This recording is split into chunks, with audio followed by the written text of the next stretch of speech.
Senhoras e senhores, bom dia, boa tarde, boa noite para vocês. Meu nome é Matheus Turini, professor de Filosofia e Sociologia, e hoje, na nossa aula de Sociologia, vamos falar um pouquinho sobre ele, Émile Durkheim, tudo bem? Vamos lá então. Começando um pouquinho sobre a vida e obra do Durkheim, não tem como a gente falar, ou não tem como a gente considerar, ou começar a falar um pouquinho do Durkheim, sem considerar a sua importância para os clássicos da Sociologia. Senhores, é incrível como às vezes o Durkheim é considerado o pai da própria sociologia, ou alguns enunciados de questões de vestibular colocam ele como o pai da sociologia moderna. Professor, por que isso? Porque, pequenos, primeiro que o Durkheim, advogado francês e tudo mais, ele acaba pensando numa coisa que até então não tinha sido estruturada, que são os métodos da sociologia em si. Professor, mas o Comte e o Marx, que vieram antes do Durkheim, não fizeram isso? Pequenos, o Comte ele está bastante influenciado por aquilo que a gente chama de, que ficou conhecido como positivismo, né? Ou seja, ele está preocupado como fazer das ciências humanas em si uma ciência com rigor científico, aquela mesma das ciências exatas e naturais, tá? O Durkheim, ele influenciado pelo positivismo, ele acaba pensando, tudo bem, podemos e devemos dar rigor científico para as ciências humanas, mas como é que isso vai acontecer na sociologia em si, tá? O Marx, pequenos, que aparece depois do Comte e antes do Durkheim, ele é um cara que vai pensar de maneira filosófica, né? Ele tem o Marx filósofo, o Marx economista, e não necessariamente alguém fundando métodos sociológicos, apesar do seu método fazer compreensão da sociedade, tá bom? Então ele não trabalha com o conceito de sociologia, o Marx não trabalha com a ideia de sociologia, ele não quer desenvolver uma ideia de sociologia, até mesmo porque ele discorda dos métodos do Comte. Então é aqui que está a grande questão e a indagação, pequenos. Quando a gente fala então do Durkheim, o Durkheim é um cara que vai ser primeiro considerado o primeiro professor de sociologia, né? É ele o primeiro na França, é ele o primeiro a assumir a cátedra da Universidade de Bordeaux. Então isso é de extrema importância porque isso marca a história da sociologia e ele é esse cara. Por isso o Comte ele dava aula de história da ciência.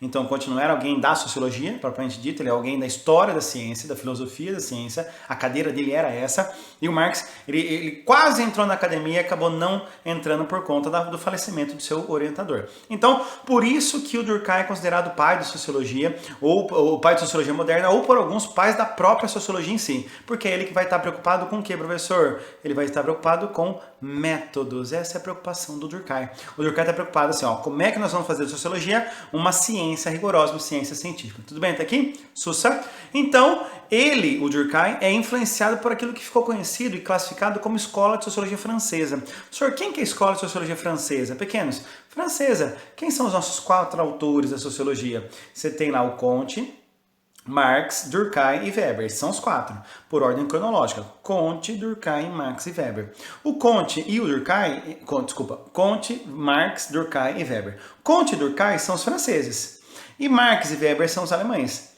Então você tem aqui uma escola francesa de sociologia e você tem uma escola alemã representada por Weber. O senhor Marx não é da escola alemã? Não, como eu já disse para vocês, o Marx não está preocupado com o desenvolvimento da sociologia em si. Ele está preocupado com a análise da sociedade, isso é claro. Por isso que a gente traz o Marx para o campo da sociologia e das ciências sociais. Mas ele não usa o termo sociologia, não está preocupado com o termo, a nomenclatura, as regras do método sociológico. Ele está também preocupado com as regras do método do materialismo histórico dialético. Esse é o Marx. O Durkheim já tem essa preocupação, até mesmo porque a sua cátedra é de sociologia, então ele tá, tanto é que um dos principais livros que o Durkheim escreve é justamente as regras do método sociológico. Ou seja, ele está preocupado em deixar essas metodologias. Os institutos Durkheim, ou seja, tem vários institutos Durkheim hoje espalhados pelo mundo, ainda seguem os métodos dele. Então, assim, é impressionante como não tem como você falar de sociologia clássica e método sociológico sem passar por essa questão do Durkheim. Mas, professor, qual é a contribuição do Durkheim? O Durkheim é muito influenciado pelo positivismo, escola francesa, nós já falamos sobre isso, né? Ou seja, a metodologia vai sair lá das ciências exatas e naturais, essa é a característica da sociologia francesa em si, o Comte deixa isso muito claro, e o Durkheim vai seguir essa linha. Mas se para o Comte existe uma forte influência da física, para o Durkheim haverá uma forte influência da biologia em si. Professor, por quê? Por quê, pequenos? E aqui está a grande questão. O seu professor de biologia, às vezes, ele peca por não contextualizar os autores. Você está cansado de ouvir falar de um cara chamado Charles Darwin. Então, o Carlos Darwin, pequenos, é um pensador do campo da biologia que é extremamente importante. Mas não só para a biologia, para o século XIX, que é o contexto que ele aparece. Então, o Darwin, pessoas, é contemporâneo do Marx. O Darwin foi contemporâneo do Comte. Então, o Darwin, quando ele aparece pensando no método biológico, e ele marca não só o século XIX, mas como toda a contemporaneidade. Não tem como pensar a realidade sem passar pelas contribuições do Darwin. Ou seja, falei de Darwin, você tem que vir duas coisas pelo menos na sua cabeça. Seleção natural e evolução das espécies. Ou seja, a natureza seleciona aqueles que conseguem se adaptar melhor a ela. É basicamente isso a teoria do Charles Darwin. E olha que eu não vou ignorar as contribuições do Lamarck, nem mesmo as contribuições orientais sobre aquilo que a gente chama hoje de evolucionismo, mas que nasceram muito antes do próprio Charles Darwin. Então, o que nós temos? O século XIX aparece com essa perspectiva. Analisar a realidade natural a partir de uma perspectiva evolucionista. E isso, de alguma forma, influencia as ciências naturais. Desculpa, as ciências sociais, as ciências humanas. Esse cara aqui é o Herbert Spencer, tá vendo aqui? Ó, esse é o Herbert Spencer. É o inglês que é contemporâneo do Comte. Ele foi contemporâneo do Durkheim. E o Spencer é considerado o pai do funcionalismo. Professor, por que não estamos falando do Spencer? Porque, pequenos, é o funcionalismo que vai ser a base do pensamento do Durkheim. O que é o funcionalismo, professor? O funcionalismo vai pegar mais ou menos essa ideia do evolucionismo e adaptar para os modos das ciências humanas. Professor, não entendi. Vamos lá. Um bioma, ele não elimina, o bioma ele não vai deixar com que o seu equilíbrio aconteça por conta de uma mudança. Professor, não entendi. Pensa na seguinte teia ou cadeia alimentar, que é você pensar, por exemplo, tem grilinho, grama, grilo, sapo e cobra, tá? Então, grama, grilo, sapo e cobra formam aí uma teia, uma cadeia alimentar. Muito bem. O que acontece se eu tirar o sapo dessa cadeia alimentar? Professor, dirá você que é expert em biologia. Haverá uma superpopulação de grilos e haverá muito provavelmente a morte das cobras. É basicamente isso. No primeiro momento parece que é isso que vai acontecer, porque se tirou todos os sapos, que era alimento da cobra, e se tirou os sapos, que são predadores do grilo, haverá um desequilíbrio natural. A natureza vai deixar isso acontecer, pequenos? Para Darwin, não. A natureza ela vai se reorganizar para manter o bioma. Ou as cobras vão mudar seu hábito alimentar, ou virá um novo predador de grilo que talvez seja a nova comida das cobras. Não sei se você entendeu. O bioma vai dar um jeito, a natureza vai dar um jeito para dar o equilíbrio necessário para esse tipo de situação.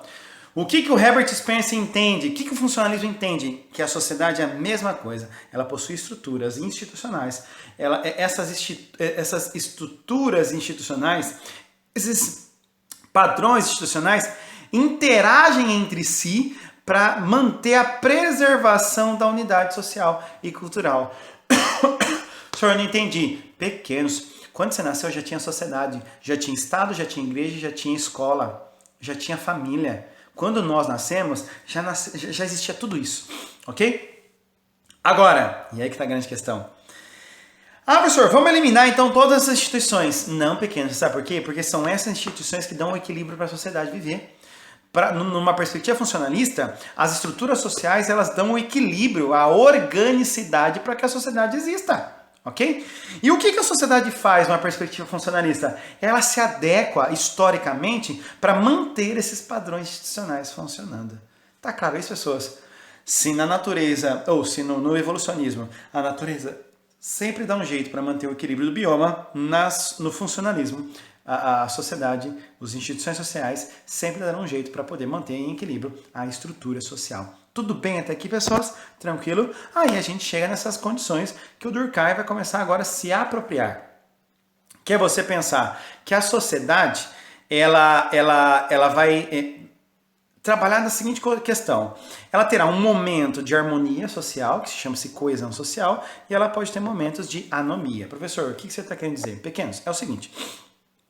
O que é um momento de coesão social? De harmonia, de equilíbrio social, quando todas as instituições estão funcionando certinho. Então, a sociedade ela caminha para isso. A sociedade ela caminha para poder manter estruturas sociais que regulam o comportamento dos seres humanos, regulam a moral dos seres humanos. Está claro isso? Essa moral, esse consenso, aquilo que Durkheim vai chamar de solidariedade social, e eu explico esse conceito para você, é aquilo que vai permitir que as pessoas convivam. Tá claro isso, pessoas? Então é natural que a sociedade caminhe para esse tipo de situação. Qual, professor? Organização das estruturas e dos padrões sociais. Senhor, mas nem sempre é assim, né? Não, nem sempre. Por quê? Porque tem crises, tem guerras, tem conflitos, tem várias situações que podem tirar essa coesão social. Nesse momento que tira-se a coesão social, a gente chama isso de anomia. Nomia quer dizer governo, a letrinha A no grego você sabe que significa não, então anomia seria não governo. Ou seja, o que é anomia, professor? Anomia significa um estágio de desordem. É a falta de coesão social, basicamente isso. Senhor, quando acontece uma falta de coesão social? Quando você tem revoluções, quando você tem crise. Você tem uma crise econômica, quando você tem uma crise institucional, uma crise moral, quando você tem uma revolução, seja ela militar, seja ela civil, tá? Então, esses são momentos que na crise, aí desequilibra. Entendeu? Na crise, as pessoas elas fazem o quê? Não seguem o padrão moral. Na crise, elas não seguem. Senhor, mas esse é um momento normal? Isso é normal na sociedade? Não, esse é um dos momentos que a sociedade faz. Só que não é no padrão normal. A ideia de normalidade para Durkheim tem a ver com manter as estruturas fazendo uma união da moral dos indivíduos. É isso. Imagine pequeno se a gente não tivesse mais regra. Qual é a vantagem de não ter regra? Todo mundo faz o que quiser. E qual que é a desvantagem? Todo mundo faz o que quiser. Então, se não houvessem regras, se não houvessem coerções sociais, se não houvesse elementos de constrangimento social, a sociedade não poderia se estruturar. Tá claro isso, pessoas? Tudo bem até aqui? Então, como é que fica o funcionalismo de Durkheim, professor? Cada instituição exerce uma função específica na sociedade. E o mau funcionamento de um significa o desregramento do outro. Professor, não entendi. Pequenos, tudo na sociedade contribui para uma função social. Professor, tudo? Tudo. Ah, professor, e a escola? Também. E é o Estado? Função social. A família? Função social. E o crime? Também. O crime tem uma função social. Senhor, como assim o crime tem uma função social?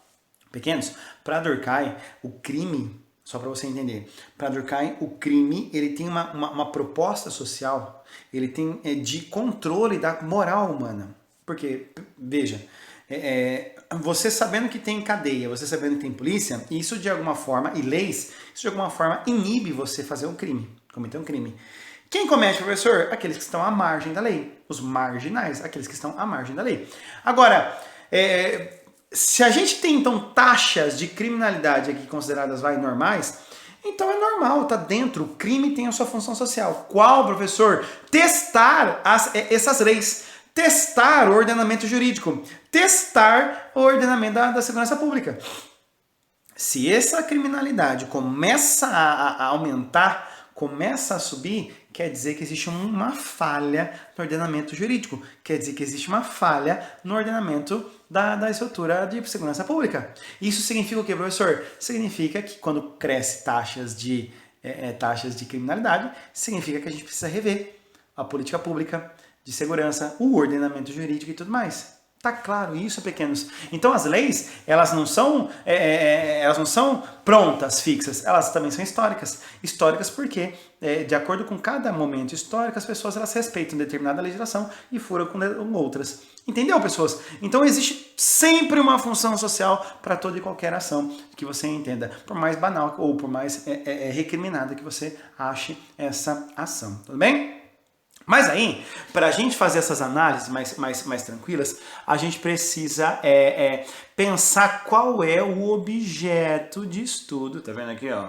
Tá vendo aqui, ó? Qual é o objeto de estudo da sociologia? E o objeto de estudo tem que ser bem definido, porque tem que ser como se fosse o quê? Uma coisa. Por que uma coisa, professor? Porque, pequenos, quando você pergunta qual que é o objeto de estudo do dentista? Ah, o dente. Qual é o objeto de estudo do biólogo? Ah, a vida. E qual é o objeto de estudo do sociólogo? Ah, a sociedade. Muito ampla. Eu preciso saber o que é que eu vou estudar para poder identificar as funções sociais das instituições e desses padrões de moralidade. Então, o Durkheim chama isso de o objeto como fato social. Professor, o que é o fato social? O fato social, pessoas, são normas, são regras coletivas, mas que condicionam a ação humana. Professor, não entendi. Pequenos, Para pensar comigo. Tem coisas que você faz e você faz no automático, achando que você está fazendo de maneira bastante livre, mas na verdade o senhor está reproduzindo uma estrutura social. Ah, que mentira, professor, me dê um exemplo. O dia que você convidou aquele menino, menina que para sair. Ou então vocês foram lá, sabe aquele primeiro beijo do seu namorado? Vocês não foram sair no cinema e chegou lá, ele deve ter pago a entrada para vocês. E o cinema é propício para quê? Para te dar uns beijos. Por quê? Porque tá escuro. E se o filme for romântico, isso é muito mais propício. Então a ideia ali é que haja pegação quando você vai levar alguém para poder fazer esse tipo de movimento. Então, nesse exato momento, o que você tem aqui? Você, menina, uma sociedade patriarcal igual a nossa, deve ter resistido o primeiro beijo, porque é isso que se fala, as meninas não podem ser fáceis, porque é o que aqui vai falar lá em casa, não é verdade? Mas o que a gente tem aqui, pessoas? Você acha que quando você levou alguém para o cinema pela primeira vez, você acha que essa ideia foi original sua? Really?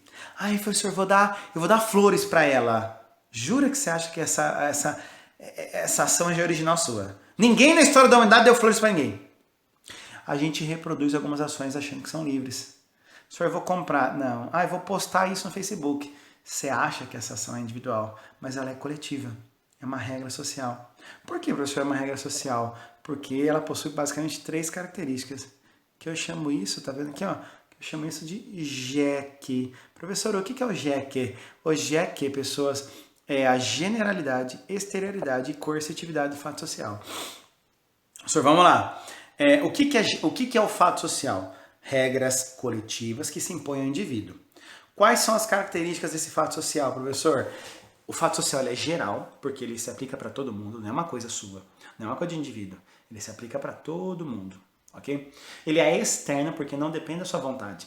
Ele está posto fora da sua vontade, e aí o senhor reproduz este elemento. E ele é coercitivo, porque ele te constrange. Ele tem esse poder de fazer você se sentir errado pela coisa que fez ou pela coisa que não fez. O senhor me deu um exemplo. Vamos lá para o clássico shortinho na igreja. Shortinho 4 dedos. Já viu shortinho 4 dedos? Shortinho 4 dedos? O que é o shortinho 4 dedos, professor? O shortinho 4 dedos, pequenos. Pode ir shortinho 4 dedos na igreja? Ai, professor, lógico que não. Onde está escrito isso? Onde que está escrito que não pode ir de shortinho 4 dedos na igreja? Senhor, na Bíblia, capítulo 37 do livro de Apocalipse, professor, diz assim: não irás de shortinho na igreja. Primeiro que nem existe esse capítulo. Segundo que não tem isso, não está escrito isso. Senhor, mas a gente deduz. Não, meu amor, você não está entendendo. Ir de shortinho na igreja é proibido porque existe uma moralidade social, e essa é a explicação do Durkheim, que impede o senhor, que faz você sequer pensar nessa possibilidade. Professor, shortinho na igreja? O senhor tá louco? Entende isso? É geral, porque isso é uma regra que se aplica a todas as pessoas quando se fala de shortinho na igreja. É externo, porque não depende da sua consciência. Eu não acho nada a ver. Não tem a ver com sua opinião, meu amor. Guarde sua opinião pra você. Isso tem a ver com um fenômeno sociológico. E é coercitivo. Vá de shortinho na igreja pra você ver. Mas não é coercitivo porque você se sente constrangido, porque você tem problema de aceitação social. É coercitivo porque rapidamente as pessoas olharão para você e reprovarão a sua ação. E ninguém vai falar nada. Mas os olhares e como as pessoas se manifestarão e se comportarão na sua frente falará tudo. Tá claro isso, pequenos?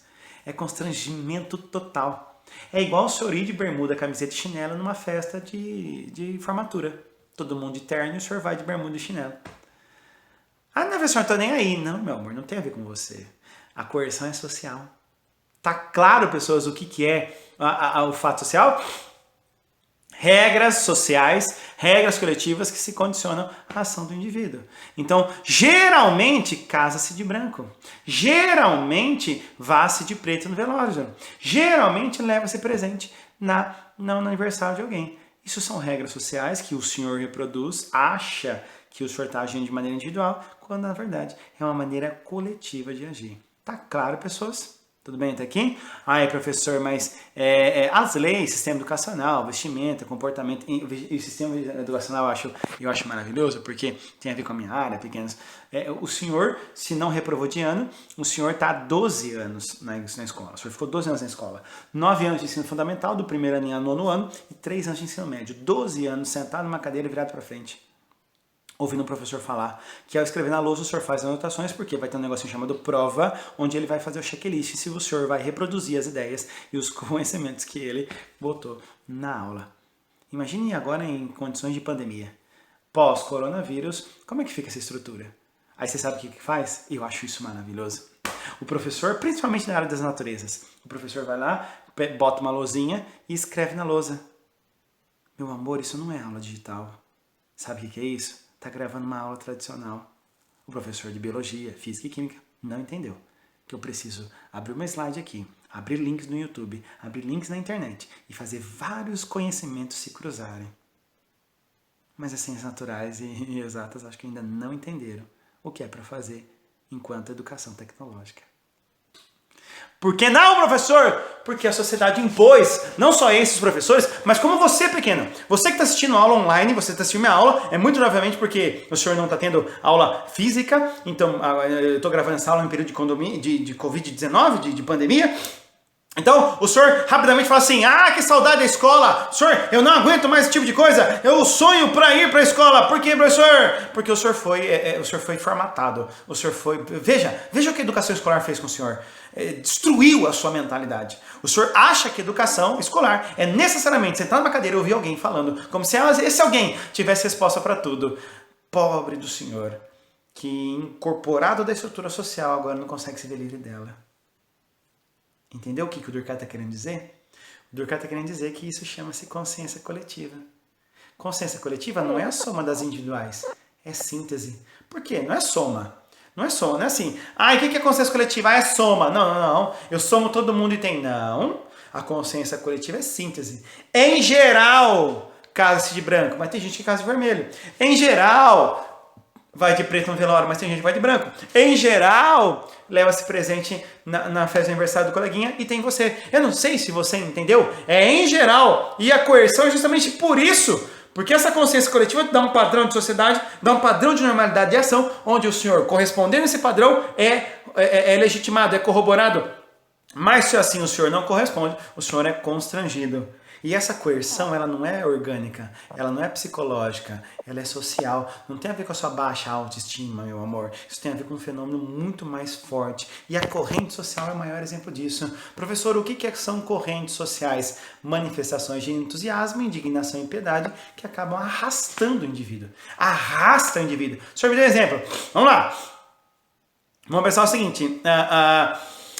Um show. Você vai pro show, uma pessoa bastante comedida, uma pessoa bastante intrínseca. Num show fala palavrão. Num show pula. Num show se anima. Você fala, foi um demônio que entrou no corpo dessa pessoa? Não. Esse é um fenômeno coletivo que arrasta ela. Eu vou trocar o exemplo. Vou ir lá pro carnaval. Pequenos. Você, menininha. E quantas? Eu sou professor há 10 anos. Eu dou aula desde agosto de 2010.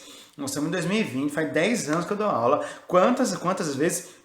já vi aquela menina que em sala de aula recrimina todo e qualquer tipo de ação sexual e aparece grávida depois do carnaval. Senhor, isso quer dizer que ela... Não estou dizendo da índole dela. Veja, eu estou dizendo que, arrastada por um fenômeno da carnavalidade brasileira, essa pessoa que é comedida, que é intrínseca, que é plausível, ela acaba se cedendo aos fenômenos que são arrastados. Entende isso? Quanta baranga e barango você já pegou nessa vida, meu amor? Aí você fala, é disso que eu estou falando. O senhor foi arrastado pelo momento. Isso é corrente social. Agora vamos falar de uma torcida de futebol. Um pai de família completamente coerente, ele se torna um criminoso na torcida do Corinthians. Apesar que torcida de Corinthians e criminoso são pleonasmos. É tautológico isso? Subir para cima, descer para baixo, bolsominion idiota. São coisas que a gente... Mas aqui, professor, então o senhor está querendo dizer então que numa torcida a pessoa é arrastada? Vide um linchamento, pequenos. No linchamento, alguém pacífico mata outra pessoa. Num linchamento, alguém pacífico é capaz de matar outrem. Isso é a corrente social. E aí você tem duas versões, duas posturas frente a essa coerção social, que é a alienação e a transgressão. Não confunda a alienação em alienação em Marx e alienação em Durkheim. A alienação em Marx, estranhamento. A palavra é estranhamento, ou seja, o cara no processo produtivo se estranha com aquilo que ele mesmo produz. O cara trabalha na Honda, na Hyundai, fazendo HB20 e anda de fusquinha. E anda de bicicleta. Isso é estranhamento. Ele com o próprio produto dele. Mas no caso da alienação de Durkheim, é aquilo que a gente está acostumado a falar de alienação. Do cara fora, o cara desantenado, é mais ou menos isso. Só que a alienação dele, a desantenação do Durkheim aqui, não é quanto ao que está acontecendo no mundo, é quanto assim, a coerção social. Pequenos, existe coerção social a todo momento. Sabe aquela coisa de sexto sentido? Eu vejo gente morta. Com que frequência? A todo momento. O sociólogo, ele vê coerção social a todo momento. Dá um exemplo, professor. Vamos lá. Você está conversando com a sua mãe e a sua mãe, ela diz assim, numa conversa com a sua mãe, em dado momento da argumentação, ela pega e fala assim, filho, cala a boca. Por que, mãe, se meu argumento é racional? Filho, eu sou sua mãe. Professor, isso quer dizer o quê? Isso aqui quer dizer que ela está usando de uma coerção. Veja, você quando aprontou na escola, a escola ligou para seus pais e aí havia uma instituição chamada família e uma instituição chamada escola discutindo como é que você tem que agir. Não é você por você, são instituições dando padrões. Quando o senhor não enxerga isso, aí é alienação. O senhor não está percebendo o processo de influência social. A transgressão é romper com isso. Ou no mínimo, né, identificar. Vamos usar, por exemplo, a primeira mulher que na década de 60 usou minissaia. Nossa, ela rompeu com um padrão histórico e foi chamada de tudo quanto é nome. Hoje a minissaia sequer é considerado algo fora de moda ou algo absurdo. Não sei se o senhor entendeu, pequenos. A transgressão está com o rompimento desse tipo de padrão. Ou a identificação, porque agora, professor, eu tenho que dar um soco na minha mãe então? Não, pequeno. Mas toda vez que a sua mãe usar dessa carteirada, você sabe que existe uma coerção social agora ali. É o seu namorado falando a mesma coisa. A sua namorada fazendo a mesma coisa. O seu pastor fazendo a mesma coisa. Entendi isso, pequenos? Então, professor, se essas coerções existem, então é isso que une a sociedade? É basicamente, pequenos. A gente só consegue viver junto porque existe isso que ele chamou de solidariedade social. Sobre o que é solidariedade social? A solidariedade social é o grau de consenso que permite com que os indivíduos convivam. Pequenos, nós somos indivíduos tão diferentes. E por que a gente vive junto ainda? Se a sociedade é bastante grande, se nós temos terra pra caramba pra ver isolado, por que a gente vive junto? Porque a gente respeita certas coerções sociais. E aí o Durkheim expressa duas solidariedades mecânicas, duas solidariedades sociais. Solidariedade mecânica e solidariedade orgânica. Pequenos, o vestibular ele vai cobrar dos senhores aqui uma questão da sequência mesmo. O que é mecânica e o que é orgânica. Ou que mecânica vem primeiro e orgânica vem depois. É basicamente isso, tá? Professor, quais são as características da solidariedade mecânica? O marco divisório está aqui, ó. Qual que é o marco divisório, professor? Aqui, ó, o capitalismo. O capitalismo é a marca divisória entre solidariedade mecânica e orgânica. Por quê, professor? Porque, pequenos, com o capitalismo a sociedade ficou mais complexa. Ah, vai falar que o Durkheim fala mal do capitalismo. Para, pequenos. Porque o Durkheim acredita que ele está sendo cientista e neutro. Então o Durkheim não toma partido. Ele não fala assim, isso é bom, isso é ruim. Ele fala, é assim. Entendeu? Não é que ele fala, isso é bom, isso é ruim. Ele fala, é assim. Tudo bem? É assim como, professor, o capitalismo fez com que as relações de trabalho, e aí vem outro livro bastante famoso do Durkheim, que é esse, né? Que é o da divisão do trabalho, 1893. Então, quando o Durkheim ele olha para o capitalismo e a complexificação das relações de trabalho, ele vê uma sociedade completamente mais complexa. É complexa, essa é a palavra. Não é que ela é difícil, ou melhor, ou pior, ela é mais complexa. Então, antes, pensa, eu vivia na minha fazenda, eu produzia tudo que eu precisava comer, então eu dependia menos das pessoas. Então, por que a gente se valorizava? Ou por que a gente vivia em conjunto? Por conta dos valores, por conta da tradição. É simples assim. A gente se respeita por conta da tradição. A gente é mais independente, mas a gente se respeita pela tradição. Tudo bem? Aquela questão do mutirão, de eu ir na sua fazenda ajudar a carpinar lá o seu pasto, sabe? E o direito aqui, ele é punitivo. Se alguém faz alguma coisa se alguém faz xixi fora do pinico, a gente enforca em praça pública e boa. É assim hoje? Não. Hoje, pequenos, você não produz o arroz que você come. Você não produz a roupa que você veste. Então a gente complexificou essa noção de trabalho. A gente se tornou, eu não preciso mais fazer tudo. Plantar tudo que eu vou comer. É só comprar alguma coisa que alguém plantou. E aí, professor? Então a gente é mais dependente. Por que, professor? Porque se alguém não planta, eu não como. Se o cara que é agricultor não planta, eu, professor, não como. Entende isso? E se eu não ensino, o engenheiro não cria máquina para o plantador plantar. Então não sei se você entendeu, pequeno. Existe uma maior dependência, apesar da gente ser mais individualista, mais egoísta, mais individual. Entende isso? Mais singular. Então, se a gente é mais individualista, mas depende muito das pessoas, o que nos une? O que nos une hoje é a lei. Professor, o que é a união pela lei? Pessoas, eu só não dou um soco na sua cara porque você me processa. E vice-versa. Tá claro? E aqui está a característica do direito. O direito hoje não é punitivo, ele é restitutivo, ele é reparador. Para concluir, o Durkheim, que é um autor bastante pesado, tá, pequenos? A gente vai falar da sua maior obra, da sua última maior obra, na verdade, né? Que é o suicídio. Professor, o que é o suicídio? Pequenos, o suicídio para Durkheim é um fato social, é um fenômeno social. Aí você vai olhar para mim e falar assim, não, professor, porque suicídio é quando eu tiro a minha própria vida. Então, como eu, indivíduo, que vou tirar a minha própria vida, eu mesmo, sozinho, ou seja, só depende de mim, é um fenômeno social. Para Durkheim, pessoas, a motivação do suicídio é social, nunca é individual. Por quê, professor? Primeiro que há uma predisposição histórica para isso. Sempre houve suicídio, há suicídio hoje, e enquanto houver sociedade, haverá suicídio sempre. Essa é uma perspectiva do Durkheim. Senhor, mas por que o suicídio, vamos lá, por que o suicídio é considerado esse tipo de situação? Porque a motivação do suicida é social. É que a gente pensa o suicídio muito influenciado pelo catolicismo, ok? Por quê, professor? Porque o catolicismo fala que quem se suicida vai direto para o inferno, não é isso? Eu desafio o senhor a questionar o seu líder religioso e achar esse versículo. Quem se suicida vai direto para o inferno. Não existe. Por que não existe, professor? Porque essa é uma história da Igreja Católica na Idade Média.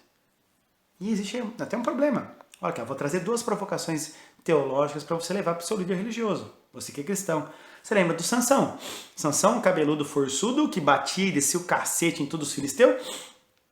O Sansão, ele tá ali, descobriram a Dalila, aquela sem vergonha, o machismo aqui, mas a Dalila descobre que se eu cortar o cabelo do Sansão, ele vai perder a força. Então, dentre as outras condições que ele precisava para perder a força, cortar o cabelo era a última, cortaram o cabelo dele.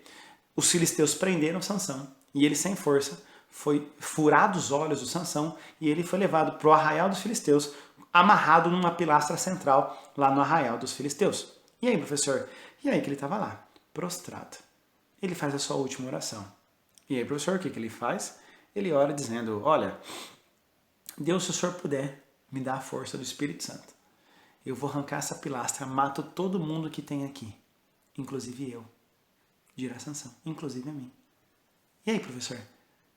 O legal não é um personagem bíblico pedir para se suicidar. O legal é que o Espírito Santo habitou Sansão e ele se suicidou.